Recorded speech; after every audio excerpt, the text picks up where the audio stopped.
Latest news पाने के लिए हमारे चैनल को सब्सक्राइब करें, उसके बाजू में नजर आएगा बेल आइकन, उस पर क्लिक करें। उसके साथ ही ऑल पर भी जरूर क्लिक करें, तभी आपको हमारी लेटेस्ट न्यूज सबसे पहले देखने को मिलेगी। दोस्तों, चंद्रपुर जिले में जनता कर्फ्यू लगाया गया है। कोविड-19 के पेशेंट जो है, पॉजिटिव जो है, ये बढ़ते जा रहे हैं और बहुत स्पीड से चंद्रपुर जिला कोविड-19 में बढ़ता जा रहा है। ये सरकारी आंकड़े हैं और सरकार के आंकड़े के मुताबिक ये मैं आपके सामने बात कर रहा हूँ। और इसी को देखते हुए चंद्रपुर जिला के पालक मंत्री विजय वडेट्टीवार और यहाँ के सिस्टम ने कि इससे पहले 3 दिन के लिए जनता कर्फ्यू लगाया था और आज फिर एक बार जनता कर्फ्यू 25 तारीख से लगाया गया है, जो 1 तारीख तक चलेगा। लेकिन इस जनता कर्फ्यू में कोरोना वायरस को रोकने के लिए तो कोशिश की जा रही है, लेकिन जो लोग जिसको ये कहा जाता है कि टाइम पर ला कर के खाने वाले हैं, जो सुबह रोजी पर जाते हैं तो शाम में उनके घर में चूल्हा जलता है। अन्यथा अगर वो रोजी पर बाहर ना जाए तो उनके घर में ये हालात होते हैं कि शाम में उनके बच्चों के मुंह में निवाले कैसे जाएंगे, ये उनको सोचना पड़ता है। ऐसे ही कुछ हालात शहर में बने हुए हैं, शहर का वातावरण तनावपूर्ण हो रहा है। तो आइए मैं आपको लेकर के चलता हूँ चंद्रपुर शहर के एक रहमत नगर का एक बेल्ट है जो चंद्रपुर में इराई नदी बहती है, उसके किनारे से लगा हुआ है। ये फ्लड एरिया भी कहा जाता है और यहाँ पर जो लोग रहते हैं, बहुत ज़्यादा लोग यहाँ पर के ऐसे हैं कि जो समय पे लाते हैं और समय पे खाते हैं। तो ये लोगों के दिल में एक बवाल है जो अपने पालक मंत्री के सामने वो रखना चाहते हैं, जो अपने कलेक्टर के सामने वो रखना चाहते हैं, जो अपने एसपी के सामने और शासन प्रशासन के सामने वो रखना चाहते हैं कि भाई आपने लॉकडाउन तो किया है, जनता कर्फ्यू तो आपने लगाया है, लेकिन इससे पर्याय क्या है, हमारे पेट की व्यवस्था क्या है, इस पर वो लोग बात करना चाहते हैं।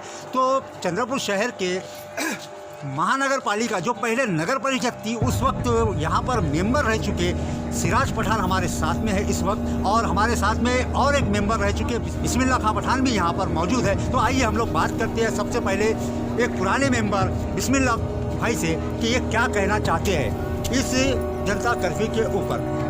मैं सभी जनता से और शहरवासियों से कहना चाहता हूँ कि ये लॉकडाउन जो है, जो रोजी रोटी रोज की कमाने वाला है और खाने वाला है, इसके घर में इसके मजबूरी देखते हुए और हमारे कलेक्टर ने और यहाँ के जो पालक मंत्री है उन्होंने सोचना चाहिए गरीब लोगों के बारे में कि ये गरीब लोग खा रहे हैं या नहीं खा रहे, या इनके घर में चूल्हा जल रहा है या नहीं जल रहा, ऐसा सोच के हुए ये लॉकडाउन लगाना चाहिए। लेकिन केसेस तो रोज़ बढ़ ही रहे, केसेस तो रोज़ हो ही रहे, लेकिन इसका मतलब ये नहीं है कि लोग गरीबी को मारना चाहिए। गरीबी के हक में आप उसका जो हक है वो छीनना चाहते हैं, ये ऐसा करते हुए नहीं, इसको अब कंट्रोल में लाते हुए या तो फिर अपने घर से अनाज बांटना चाहिए या अपना घर से अपना तेल रोटी देना चाहिए उनको, उसके बाद में लॉकडाउन लगाना चाहिए।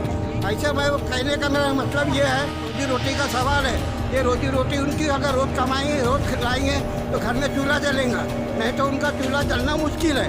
मैं ये इतना कह के अपने 2 शब्द समाप्त करता हूँ। बिस्मिल्लाह मेंबर के नाम से इनको शहर पहचानता है। इस समय पैरालिसिस से ये ग्रस्त है, लेकिन ये अपने दिल की प्यास लग रहे थे क्योंकि हालात कुछ इस तरह से बन गए, लोगों की रोजी रोटी छीन चुकी है। ये लॉकडाउन ने लोगों को मजबूर कर दिया है। गरीब को दरकिनार है, लेकिन जो मीडियम क्लास के लोग थे, जो 1000 से 1500 रुपये डेली का जिनका कलेक्शन था, कमाई था, आज वो लोगों ने भी हाथ टेक दिया इस लॉकडाउन के कारण। तो आइए हमारे सामने एक और मेंबर है पुराने सिराज खां पठान, हम उनसे बात करते हैं इस लॉकडाउन के ऊपर, इस जनता कर्फ्यू के ऊपर। आज जिला प्रशासन ने 25 तारीख से चंद्रपुर शहर में जो ये जनता कर्फ्यू लागू किया है, वो जनता कर्फ्यू की वजह से यहाँ की जनता बहुत ही बुरे हाल में है और बहुत भयानक वातावरण यहाँ पर में तैयार हो चुका है। जो डेली जो बेचारे कमाने वाले लोग हैं, मजदूर लोग हैं, उनके तो बहुत बुरे हाल है कि कैसा अपना ज़िंदगी करेंगे, कैसा खाएंगे, कैसा जिएंगे, ऐसा सवाल उनके सामने आया है। और ये जो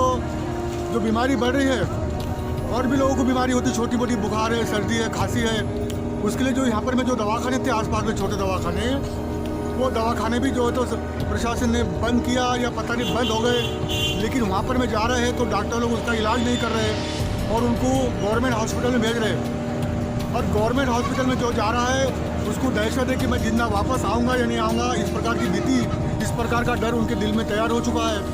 हमारा प्रशासन से इतना कहना है कि गवर्नमेंट हॉस्पिटल जो तो आम गरीबों के लिए जो कोविड के पेशेंट नहीं है उनके लिए भी उनका इलाज होना चाहिए, सर्दी खांसी का इलाज उनका अच्छे से होना चाहिए।